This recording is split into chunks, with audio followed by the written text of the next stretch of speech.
throw a shine down, man. Big Sean, you already know I'm on Silk TV.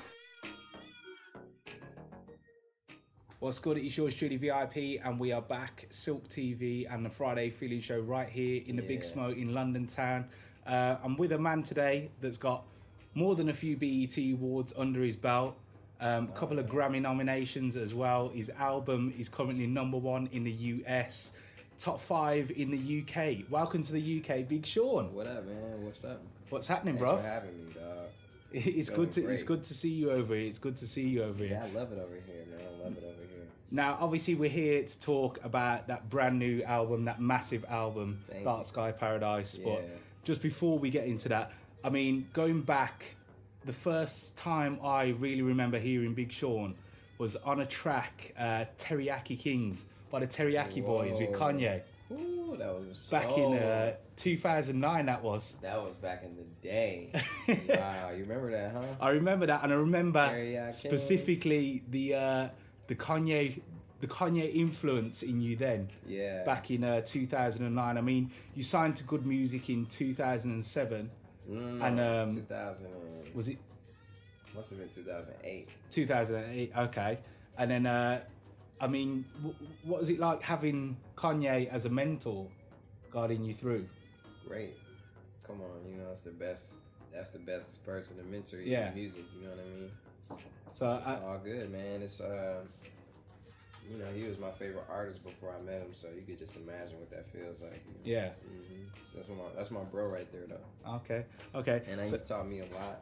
Yeah. And I'm sure I've taught him a lot too. You know what I mean? He's somebody who he's just, you know, perfectionist, and he pushes people to that limit creatively and brings the best out of you. So.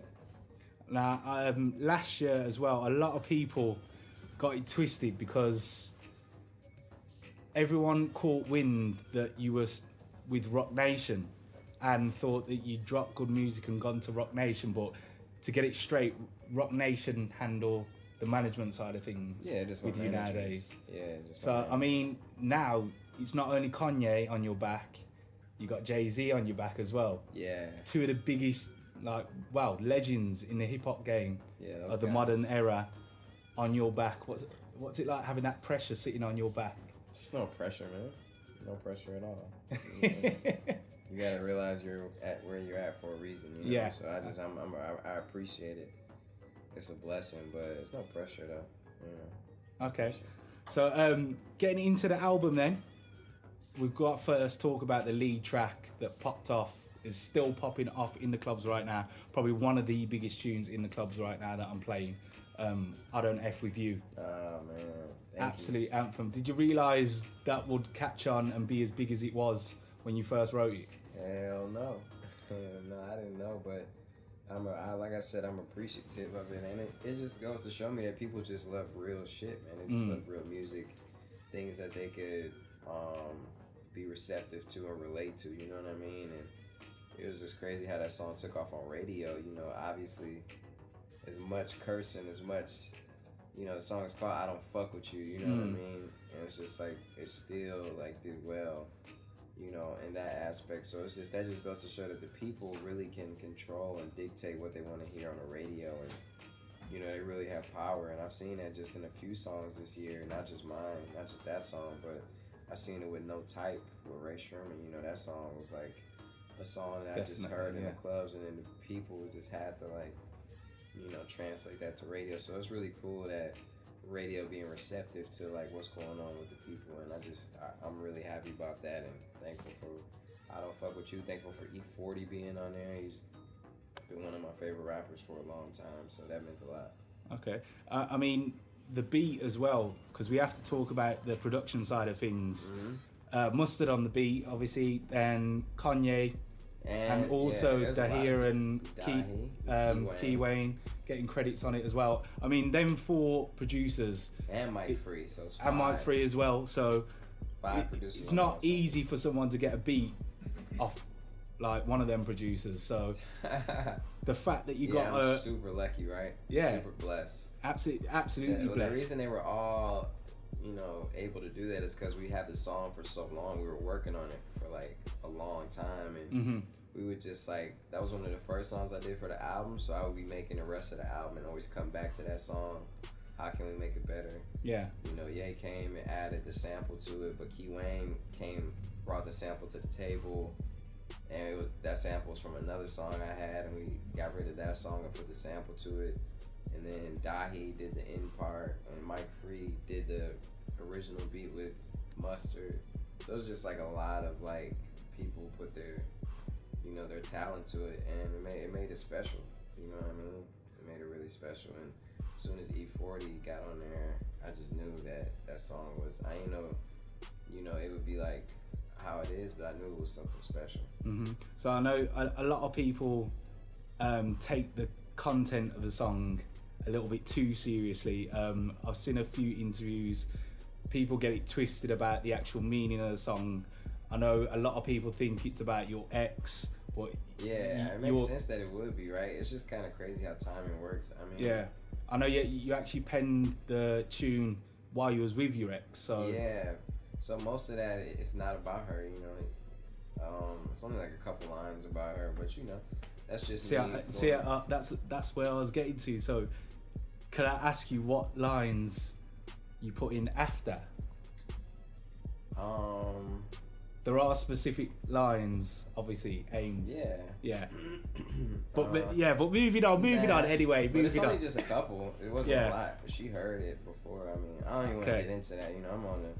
I'm in a whole, you know. A whole new place right now. A whole new place right now in my life. So, but just so people know, you know. But on top of that, though, I'm an artist. It is my responsibility to rap about what I go through in my life. I mean, at least I'm keeping it authentic and real. But. You know, if it was about her, I would be like, that song is all about her, but it's just not. I wouldn't lie. It's not all about her. Getting back to the album, Dark Sky Paradise, it's available right now. Like I said earlier, it's top number 5 in the UK iTunes chart, and number 1 in the US iTunes chart. How does that feel to like put something out there and finally get? I mean, I as a DJ, as a fan of yours as well, I don't think you get the recognition, or you haven't got the recognition in the past. Thank you. That you do deserve as an artist. And a lot of people I know have said that you don't get the shine that you deserve as an artist. So do you feel now that you're actually getting the shine that you deserve? I can't really, you know, I'm kind of focused, so I can't really tell what it's looking like from the outside looking in, but you know, like I said, I put my heart into this project, man. I recorded the whole thing in my house. I built a studio. You know, I kept it real with myself. I followed my heart. I didn't listen to anybody else. You know, I got my grandma on here on the same song as John Legend and Kanye West. You know, I got my dad on here. I got some of my favorite artists I've ever worked with on here. So I'm happy about it, man. And that's all that matters. I realize you can't measure success in anything but happiness. So that's how you do it. Okay, and one of the other singles that we have to talk about before we get out of here, the next big tune on the streets right now, Blessings. Yeah. Now, I know Kanye actually put a verse on the remix. Yeah, it wasn't really a remix. It was actually, it would have been the main version. It was just too late. We already had turned the album Okay, in. that's what I was going to ask you. How come? It was already like out and in the process, and it was just too, you know, things got mixed up. But that didn't stop us, you know what I mean? It was just like, hey man, we'll put that on iTunes. Yeah, because that was a hot verse from Kanye as well on that tune. I thought. But the video version is all 3 of us. Big Sean, thank you for taking the time out to come and speak to us today. Yeah, thank you for visiting us over here in the UK. Of course. And shout out to all the UK listeners. I don't really get no UK calls. You know, I gave my phone number out on the album, on the outro. So a lot of people calling me from all over the United States. I don't really get that many UK calls. I don't understand. I think you need to give the US code as well.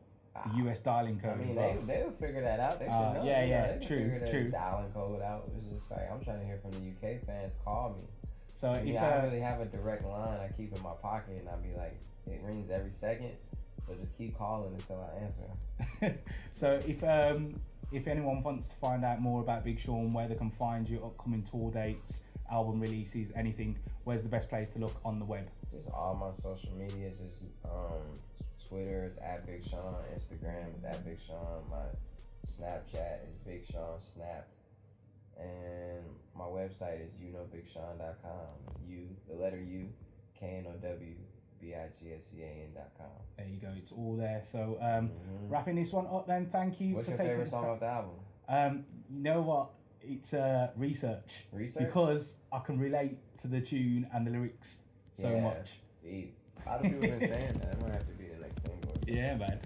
But yeah, thank you for blessing us with the album Dark Sky Paradise. It's available right now via all digital media outlets, the usual places. Get yourself online and cop that. And thank you for taking the time out to speak to us.